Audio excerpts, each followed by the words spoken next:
우리 물론 다음 주부터 8주년 기념 예배가 진행되기 때문에 이제 4명의 강사님들을 통해 메시지를 듣기 때문에 우리 하비스트락 처치 밸류 같이 이제 시리즈 설교는 잠시 멈췄다가 8월에 다시 진행하겠지만 이 세 번째 시간에 쉬는 시간을 갖는 것이 저는 딱 알맞은 것 같아요. 왜냐하면 요 세 가지가 하나로 갈 수 있기 때문에.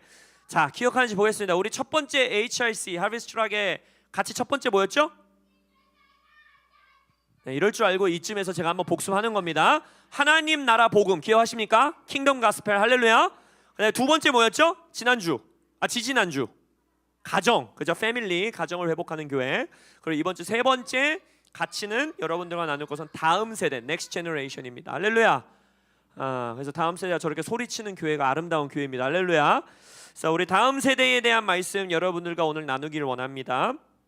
이 마태복음 23장은 여러분들이 배경을 먼저 좀 아셔야 되는데, 마태복음 23장은 예수님을 거절한 바리새인과 서기관들을 꾸짖으시는 말씀입니다.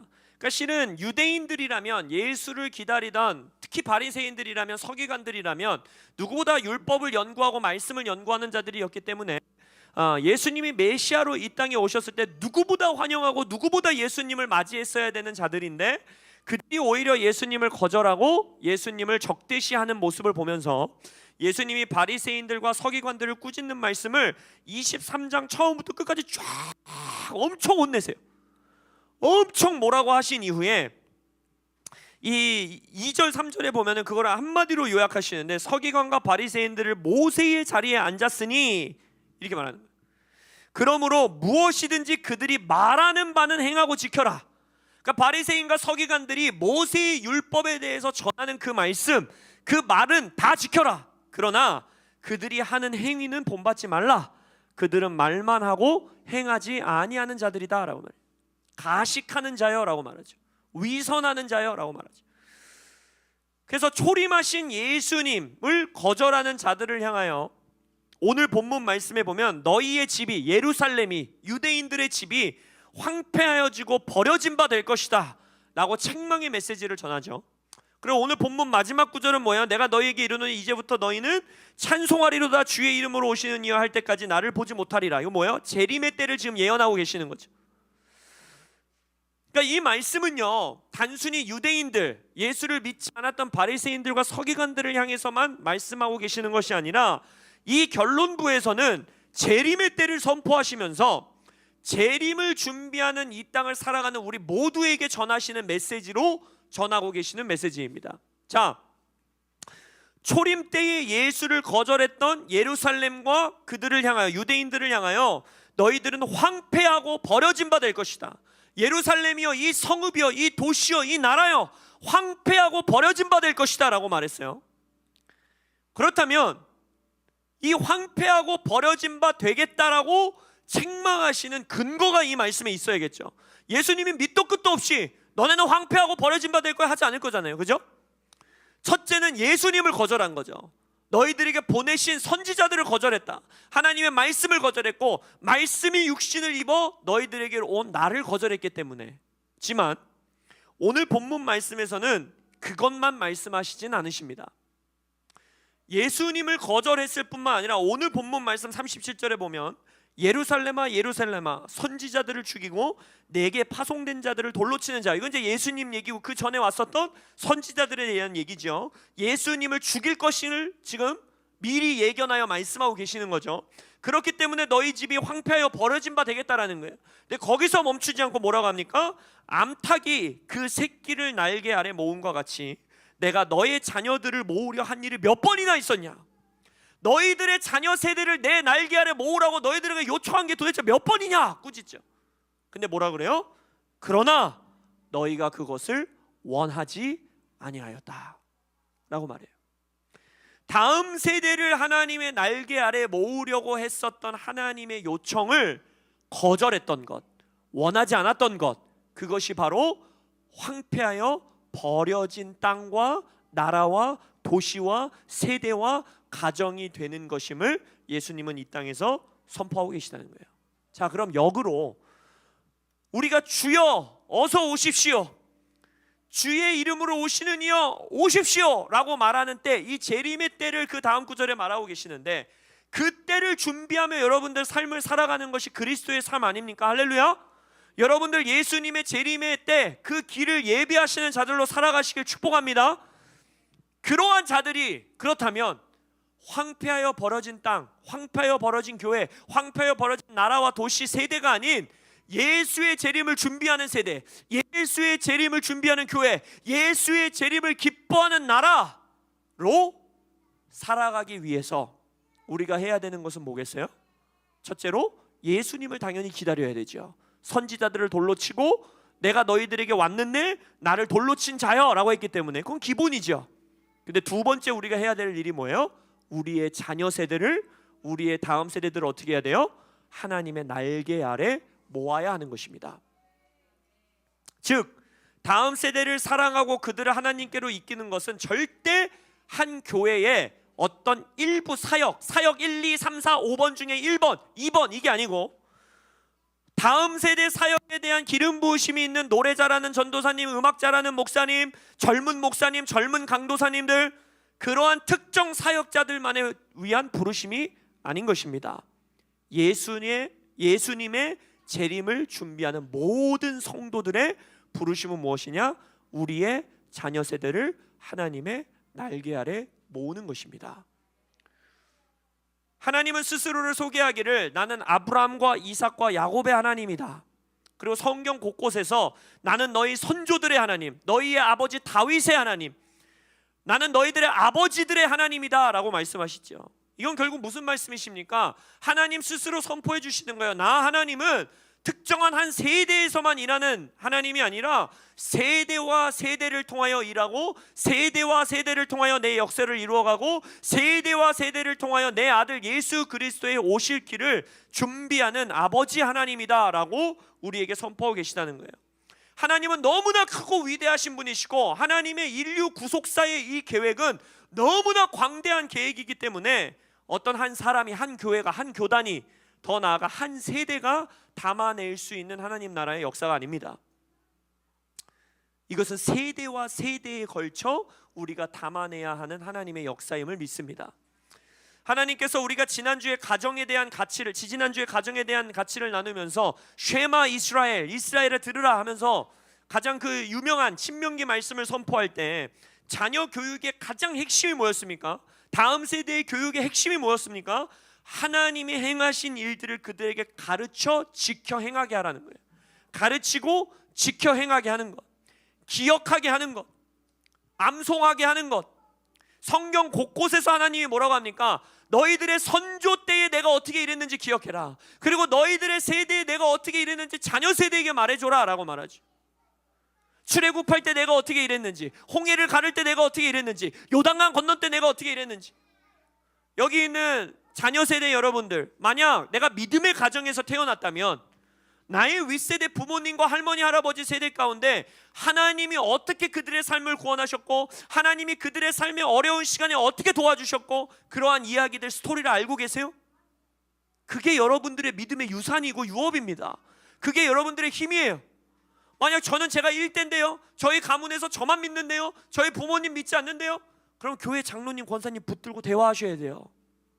그들의 삶에 하나님이 어떻게 일하셨는지, 그들의 삶의 실패는 뭐였고 성공은 뭐였는지, 하나님 앞에서 내가 무너졌던 부분은 어디고 어떻게 하나님이 회복하셨는지, 하나님의 행하신 그 일을 듣고 주여 나의 삶에서도 더 크고 놀랍게 일하여 주십시오 라고 선포하는 청년 세대가 승리하는 세대입니다. 할렐루야. 청년들끼리만 교제하면 얄팍한 교제가 될 수밖에 없어요. 내 옆에 있는 애가 나보다 얼마나 더 낫겠냐고. 여러분, 내 옆에 있는 애가 나보다 얼마나 더 낫겠어요. 장로님, 권사님들을 찾아가셔야 돼요. 집사님을 찾아가셔야 돼요. 그리고 묻는 거예요.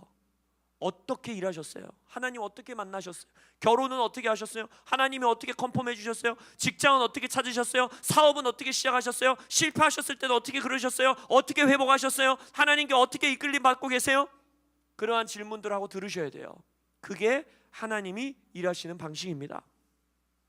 하나님 나라의 확장과 성장은 항상 세대와 세대를 걸쳐서 일어나지 한 세대를 통해 다 일하시는 하나님이 아니에요. 아브라함과 이삭과 야곱을 통하여 하나님 나라를 확장하시고, 다윗과 솔로몬 시대를 통하여 하나님은 일하시고, 엘리야와 엘리사 세대를 통하여 일하시고, 바울과 디모데의 세대를 통해 일하시고, 예수님과 제자들의 세대를 통해 일하시고, 할렐루야. 심지어는 예수님조차 제자들에게 뭐라고 합니까? 내가 이 땅에서 했던 일보다 더 큰 일을 너희들이 할 것이다. 예수님도 그렇게 말한다면 감히 우리가 무엇이간데, 내 삶에서 일하셨던 하나님의 역사보다 더 크게 일하실 세대들을 일으키시길 예수 이름으로 축복합니다. 이게 교회의 부르심이에요. 이게 교회의 부르심입니다. 여호수아 시대 이후에 사사기 시대를 넘어가는 시대를 보면 이렇게 고백하고 있어요. 이스라엘이 여호수아가 사는 날 동안과 여호수아 뒤에 생존한 장로들, 곧 여호와께서 이스라엘을 위하여 행하신 모든 일을 아는 자들이 사는 날 동안 여호와를 섬겼더라.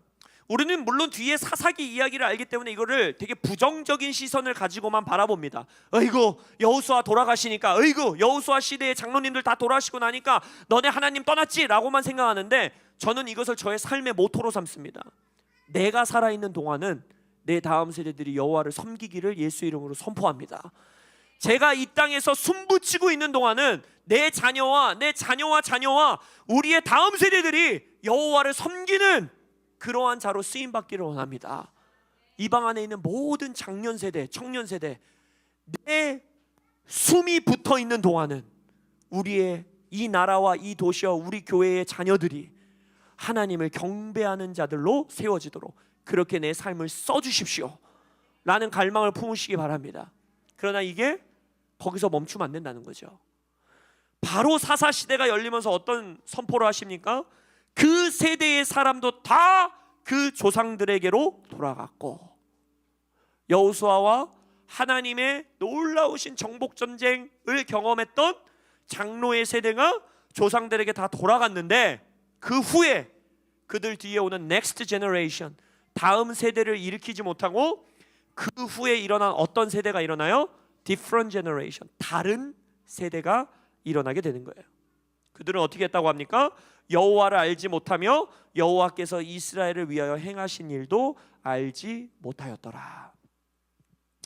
여러분, 저도요, 목회를 시작하고 나서야 우리 아버지 장로님의 정말 굴곡진 삶에서 하나님이 어떻게 일하셨는지 아주 디테일한 걸 들었어요.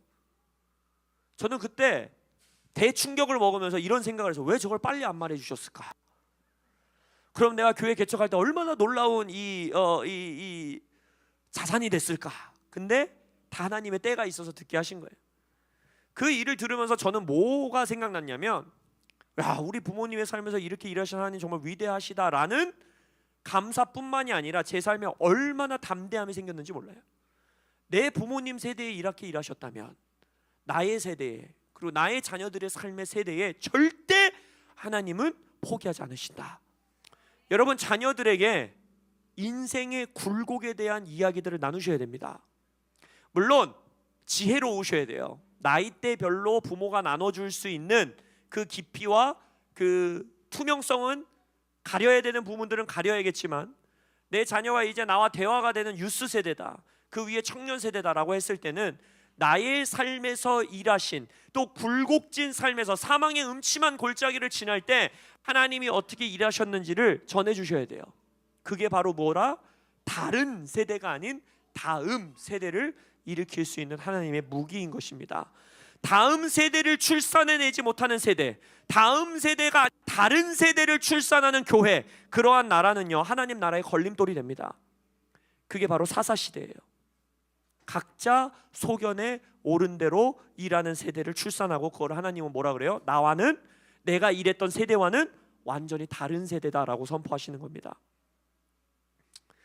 가정과 가문을 통해 일하시는 하나님을 지지난주에 우리가 나눴다면, 우리가 오늘만 사는 존재들이 아니라 영원한 하나님의 나라를 세우는 자들이기 때문에 이 땅에서 산다라고 정말 믿는다면, 이 방 안에 있는 모든 사람들은 뭘 믿어야 되냐? 나의 육신의 혈육의 가정뿐 아니라 내 삶은 절대 나의 것만이 아니라 내 뒤에 오는 다음 세대들을 위한 인생이라는 걸 인식하고 사셔야 돼요.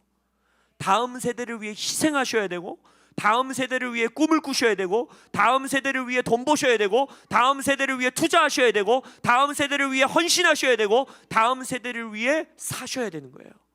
이거는 하비스트 처치의 가치가 아니라 하나님 나라의 가치인 것입니다. 그러기 위해서 우리가 절대적으로 내 삶에서, 특히 청년 세대 때부터 반드시 끊어내야 되는 건 뭐냐? 히스기야의 저주를 끊어내야 됩니다.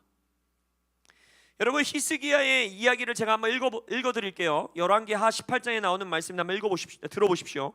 히스기야가 그의 조상 다윗의 모든 행위와 같이 여호와께 보시기에 정직하게 행하여 그가 여러 산당들을 제거하며 주상을 깨뜨리며 아세라 목상을 찍으며 모세가 만들었던 놋뱀을 이스라엘 자손이 이때까지 향하여 분향함으로 그것을 부수고 느후스단이라 일컬었더라. 히스기야가 이스라엘 하나님 여호와를 의지하였는데 그의 전후 유다 여러 왕 중에 그러한 자가 없었으니 곧 그가 여호와께 연합하여 그에게서 떠나지 아니하고 여호와께서 모세에게 명령하신 계명을 지켰더라. 여호와께서 그와 함께 하심에 그가 어디로 가든지 형통하였더라. 저가 아수르 왕을 배반하고 섬기지 아니하였고 그가 블레셋 사람들을 쳐서 가사와 그 사방에 이르고 망대에서부터 견고한 성까지 이르렀더라. 여러분, 히스기야는 정말 위대한 왕이었습니다. 성경에 정말 가끔 표현되는 묘사가 있는데 뭐냐면 그의 전후 이러한 자가 없었더라라는 표현 하나님이 많이 안 써요. 그 중에 하나가 히스기야예요. 히스기야 전에는 다윗 왕도 포함되는 거거든요. 솔로몬 왕도 포함되는 거거든요. 근데 히스기야 전에도, 히스기야의 후에도 유다 왕 중에 이러한 왕이 없었다라는 거예요. 엄청난 하나님의 칭찬이고 정말 존귀한 자고 하나님께 놀랍게 쓰임받은 자입니다. 나라를 개혁했고 정치를 개혁했고 종교를 개혁했고 백성들의 마음을 개혁했고 이방 나라들을 대적해서 일어났던 왕이고 게다가 생명도 연장했어요. 하나님이 대놓고 너 이제 죽을 거야 라고 했는데 어찌나 하나님 앞에 헌신되어 기도하고 정렬되어 있는지 하나님이 생명까지 연장해줬어요. 이런 왕이 어디 있습니까? 성경을 보면서 제 마음을 가장 뛰게 하는 왕 중에 하나는 히스기야 왕이에요. 근데 여러분, 이게 인생의 말미가 얼마나 슬픈 인생을 살다 끝났는지 아세요? 그의 전후 이런 왕이 없었다고 엄청난 영광을 받은 이 왕의 인생의 말미가 얼마나, 이런 표현을 써도 되는지 모르겠지만 정말 처참한지 정말 마음을 깨뜨리는 왕입니다. 우리가 이야기 알죠? 히스기야 왕이 생명이 연장된 이후에 이방 왕들이 자신을 방문하러 오고 그랬을 때 막 자신의 영광을 자랑하고 자신의 막 권위를 자랑하고 권세를 자랑하고 그랬을 때 하나님께서 그것을 책망하시죠. 내가 너를 붙들어 이렇게 왕을 세웠건들 어떻게 그 영광을 너가 취하려 하느냐 하면서 그 왕을 책망하시면서 이렇게 말씀하십니다. 열왕기하 20장에 하나님이 말하기를 여호와의 말씀이 날이 이르리니 한 날이 이르리니 왕궁의 모든 것과 왕의 조상들이 오늘까지 쌓아두었던 것이 바벨론으로 옮긴 바 되고 하나도 남지 아니할 것이요 또 왕의 몸에서 날 아들 중에서 사로잡혀 바벨론 왕궁의 환관이 되리라 하셨나이다 하니 히스기야가 이사야에게 이르되, 이사야 선지자를 통해 하나님이 왕에게 선포하신 거예요. 뭐라고 하는지 들어보십시오. 이르되 당신이 전한 바 여호와의 말씀이 선하나이다. God is good 이렇게 선포한다는 거예요. 네 아들이 바벨론의 포로로 잡혀가고 너를 통해 하나님이 일하신 그 모든 영광, 부, 이 모든 것들이 이방 왕들에게 빼앗기게 될 것인데 뭐라고 합니까? God is good. 하나님은 선하십니다라고 선포해요. 그 다음 뭐라고 합니까? 또 이르되 만일 내가 사는 날에 태평과 진실이 있을진데 어찌 선하지 아니하리요 하니라. 이 말씀을 읽으면서 읽을 때마다 청년 시절에 이해가 안 됐어요. 왜냐하면 청년 시절부터 저는 제가 섬겼던 교회와 제가 따랐던 저의 멘토 목사님이 항상 다음 세대에 미쳐있는 분이셨거든요.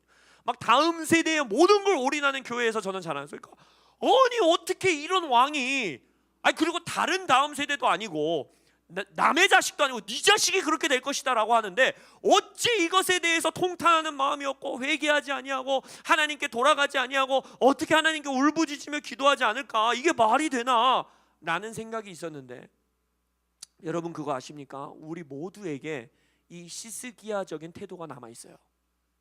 그게 뭔지 아세요? 그거를 발견해내고 하나님 앞에 끊어내시기를 예수님의 이름으로 축복합니다.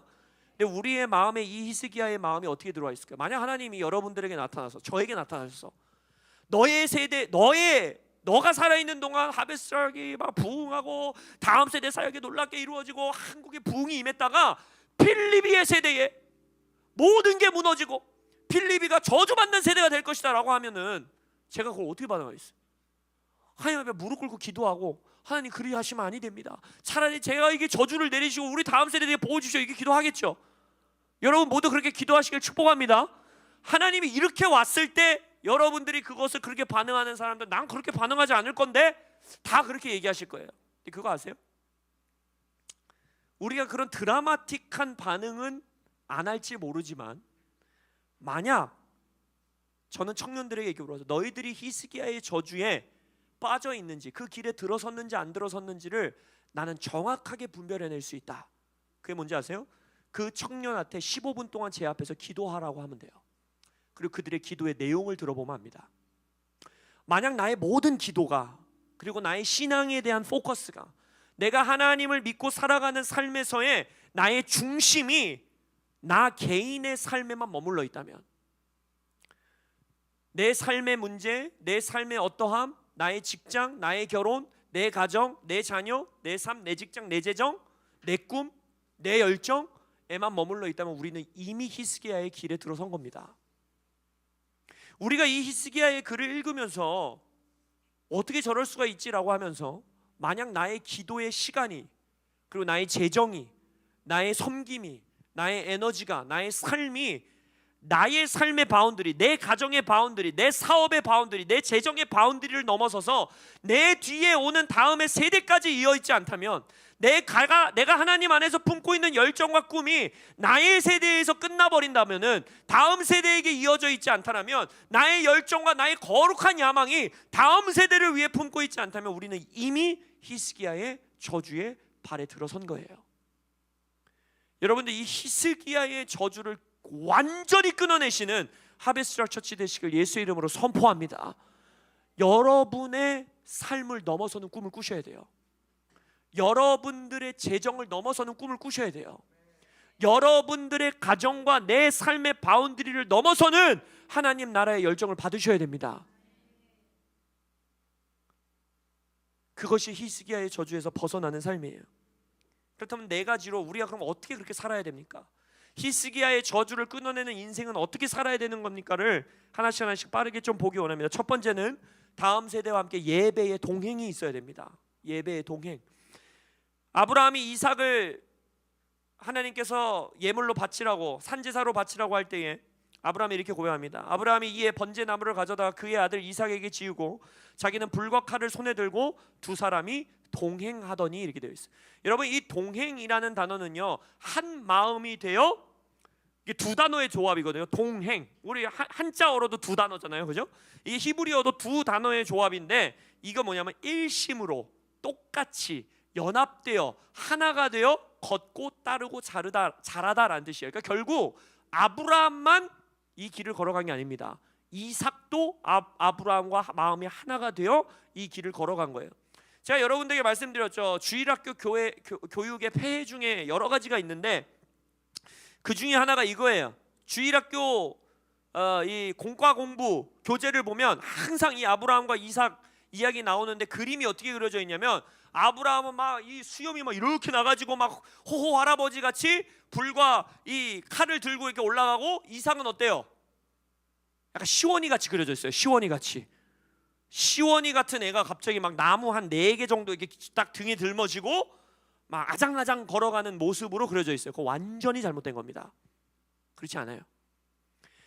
아브라함은 정말로 이삭을 죽일 작정이었거든요. 왜냐하면 나중에 신약 성경에 보면 하나님께서 그를 살리실 것이라고 믿었기 때문에 진짜 죽이려고 그랬어요. 예수님을 예표하는 자로서 자신의 아들을 정말 하나님께 바치려고 한 거예요. 한 인간의 인신으로 하나님께 이 산 제사를 드릴 때에 타야 하는 그 불의 양은요, 어마어마합니다. 그렇기 때문에 그때 짊어지고 가는 나무는요, 나무 조각 3-4개 가져가서 할 수 있는 일이 아니에요. 엄청난 나무를 등에 짊어지고 가야 돼요. 그래서 성경적으로 이거를 해석했을 때 이삭이 몇 살이었냐, 이거는 정말 뭐 신학학자들끼리 정말 많은 말들이 주고 가지만, 모든 신학자들이, 대부분 보수적인 신학자들이 다 동의하는 것은 무엇이냐? 최소 청소년기는 넘었던 시대라는 거예요. 그리고 청년으로 보는 시대, 이 신학자들이 가장 많습니다. 유대 문화 안에서 이미 16살, 15살이 넘으면 청년기로 보기 때문에 충분히 이 나무를 넉넉히 짊어지고 갈 수 있는, 뭐 많이 보는 사람은 막 30살, 20살 세대까지 보는 성경 해석학자들도 있지만, 그 나이가 중요한 것이 아니라 자기 스스로 그것을 결단하고 결심하고 아빠와 한 마음으로 그 죽음의 예배의 자리로 걸어갈 수 있는, 그 인식을 할 수 있는 충분한 나이에 아빠와 함께 갔다라는 거예요. 이게 무슨 말일까요? 어떻게 이삭은 자기가 죽을 걸 알면서, 자기가 하나님께 산 제사로 바쳐줘야 될 걸 알면서 그 자리를 아버지와 함께 동행해 갔을 것인가? 그것은 아버지와 동행하는 삶을 이때만 산 것이 아니라 아버지와 함께 예배자로서 하나님을 예배하는 그 삶을 가정에서부터 동행하며 살아왔기 때문인 것입니다. 아버지도 예배하지 않는데, 아버지도 별로 하나님 앞에 희생적으로 자신의 인생과 죽음과 생명을 다 내어놓는 예배자가 아닌데, 갑자기 아빠가 나한테 와서 너 하나님이 죽이래, 너 하나님 앞에 죽어야 돼, 너 산제사로 드려야 돼 했을 때 일심으로라고 했잖아요. 아까 그 에하드라는 단어는 정말 하나님 안에서의 영적인 단어거든요. 신적인 연합을 말하는 거거든요. 아버지와 완전히 마음이 하나가 되어서 내 목숨을 내어놓겠습니다 라는 예배의 자리로 이삭이 어떻게 나아갈 수 있겠어? 이삭은 본 거예요. 내 아버지는 목숨 다해 예배하는구나. 내 아버지는 갈 바를 모른 채 본토 친척 아비의 집을 떠나 믿음의 삶을 산자구나.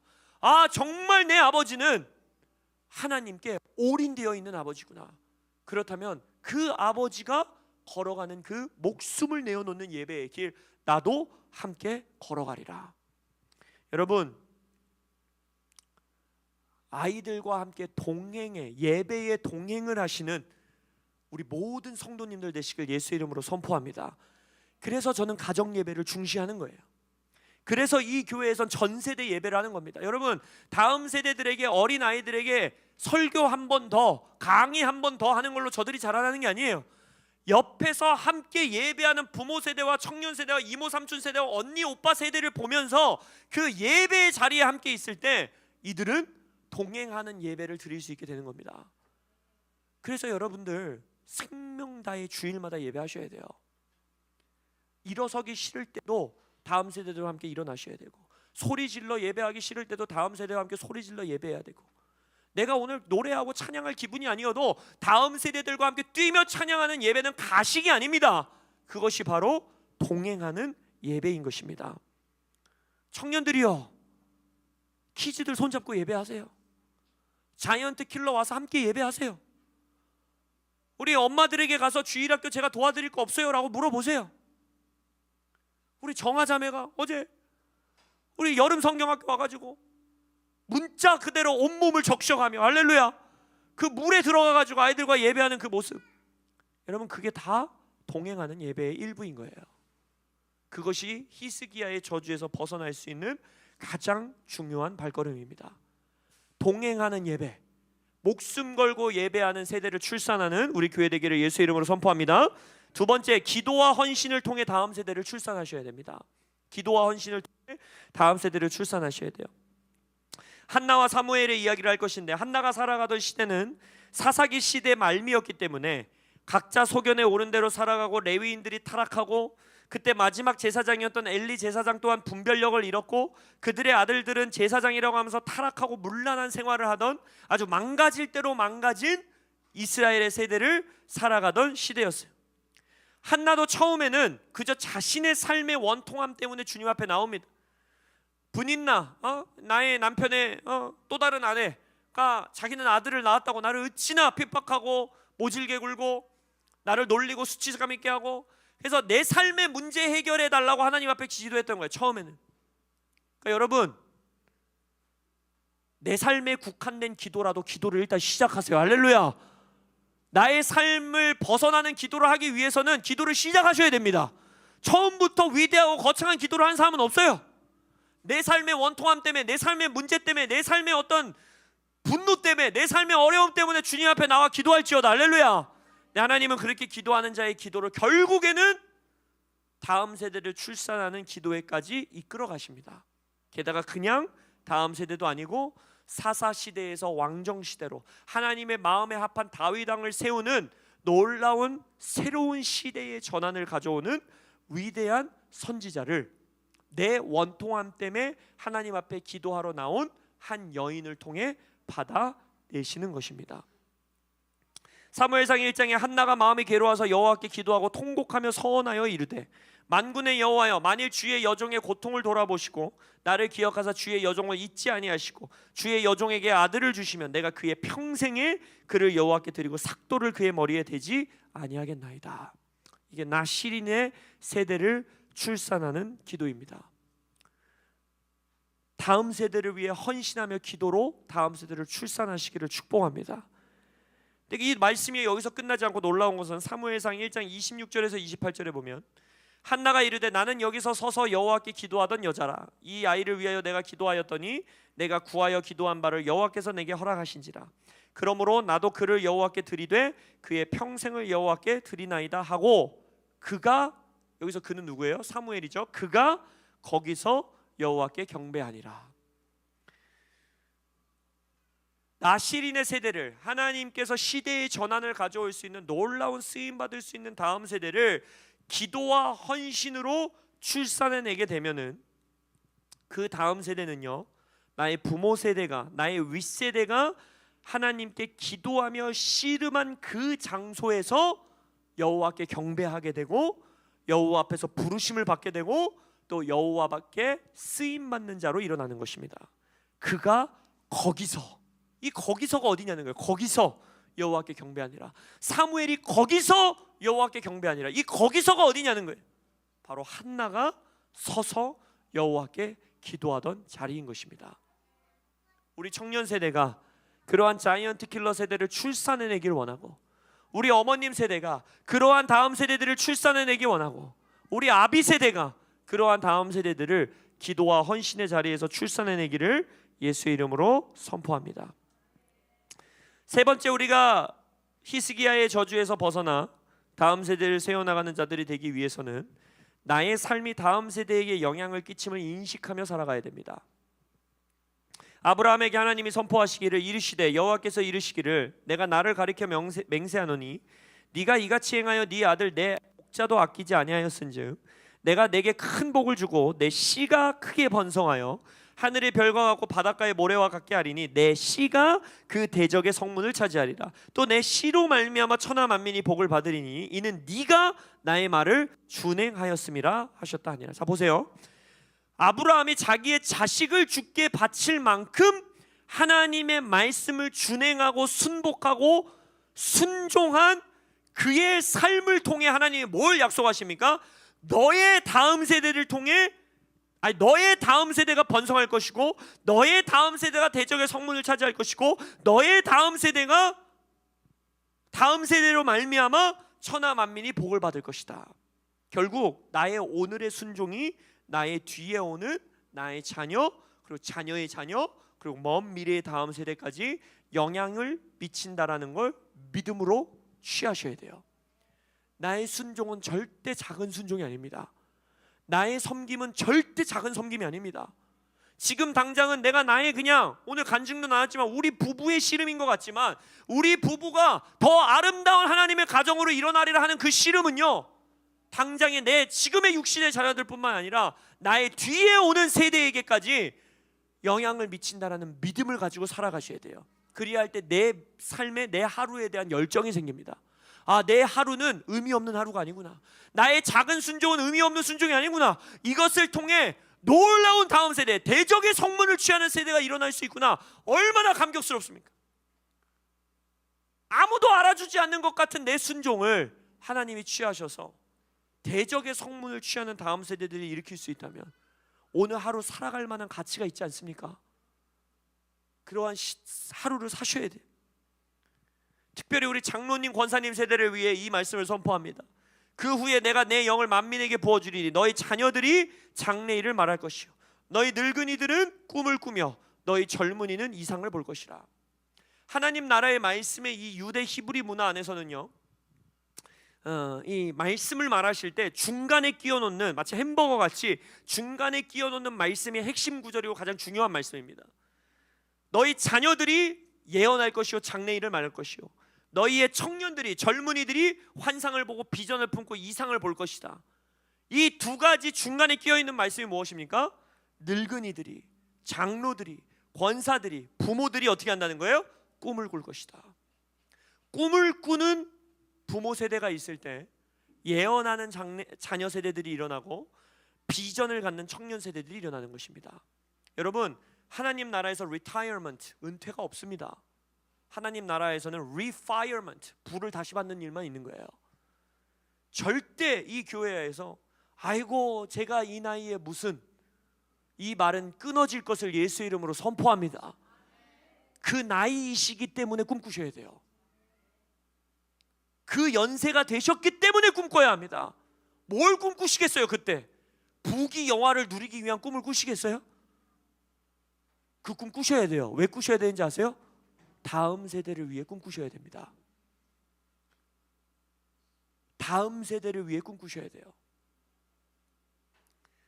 예언하는 다음 자녀들이 일어나고 비전을 품는 청년들이 일어나는 것에 꿈꾸시는 집사님, 장로님, 권사님들 되시길 예수 이름으로 축복하고 존경합니다. 할렐루야. 마지막 네 번째, 이 모든 걸 요약할 수 있는 네 번째일 수도 있는데, 히스기야의 저주에서 벗어나 다음 세대들이 일으키는 삶을 살기 위해서는 다음 세대에게 마음을 돌이켜야 됩니다. 보라, 여호와의 크고 두려운 날이 이르기 전에 내가 선지자 엘리야를 너희에게 보내리니 그가 아버지의 마음을 자녀에게로 돌이키게 하고 자녀들의 마음을 그들의 아버지에게로 돌이키게 하리라. 돌이키지 아니하면 두렵건대 내가 와서 저주로 그 땅을 칠까 하노라 하시니라. 우리가 이 말라기 4장 5절에서 6절, 4절에서 6절 이 말씀만 항상 보는데, 오늘 시간이 없어서 1절에서 6절 다 보진 않겠지만 1절부터 쭉 읽어보시면 말라기 4장은 굉장히 짧은 장입니다. 1절에서 6절밖에 되지 않아요. 근데 말라기 4장 1절부터 말씀을 쭉 읽어 내려가면 뭘 말씀하시고 계시는 거냐? 재림을 말씀하고 계시는 거예요.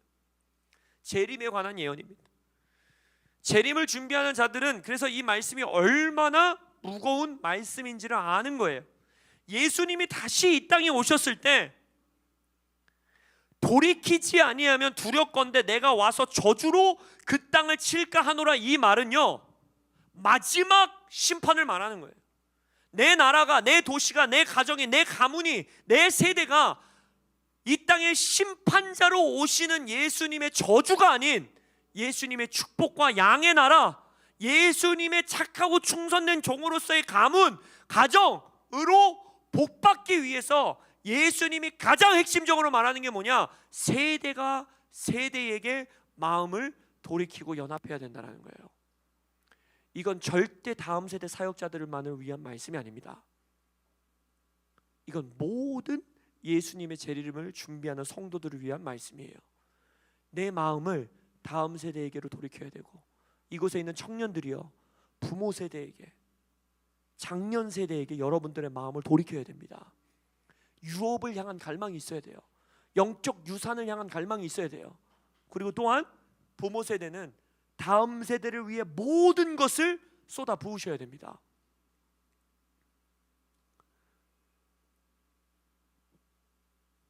우리 여기 계신 부모님 세대들, 우리가 막 번역곡도 많이 하고 외국 찬양을 번역해서도 많이 부르고, 어떻게 보면 참 부모 세대의 문화와는 맞지 않는 예배일 수도 있고 사역일 수도 있고 그런 것들 가운데, 그러나 우리가 그 교회를 이렇게 이끌어가는 이유가 있다는 거예요. 저는 매일매일 묵상해요. 지금 내가 다음 세대 사역이라고 생각하는 이 사역에 반드시 시대에 벗어나고 촌스러워지는 때가 온다. 그걸 절대 놓치지 말자. 저는 지금도 매일매일 묵상합니다. 근데 그렇게 하는 이유가 뭐냐? 나의 삶을 다음 세대를 위해 주고 싶기 때문인 거예요. 그래서 여러분, 여기서 있는 청년 세대분들이요, 유스 세대분들이요, 이곳에 있는 장로님, 권사님 세대를 여러분들이 얼마나 감사하게 생각하고 섬겨야 되는지 몰라요. 우리 부모 세대를 위해 뜨거운 박수 한번 하겠습니다. 할렐루야. 여러분의 마음을 부모 세대에게 돌이키셔야 돼요. 저들의 삶에 있는 영적 유업을 받으셔야 됩니다. 그리고 여기 계신 부모님 세대분들, 자녀 세대를 위해 모든 걸 쏟아부어 주십시오. 재정도, 헌신도, 섬김도, 사역 스타일도, 미니스트리 스타일도, 모든 것을 다음 세대를 살리는 일에 집중해 주십시오. 그리하면 우리는 저주로 침을 받는 땅이 아니라 하나님의 놀라운 땅으로 일어날 것을 예수의 이름으로 선포합니다. 말씀을 결론 짓기 원합니다.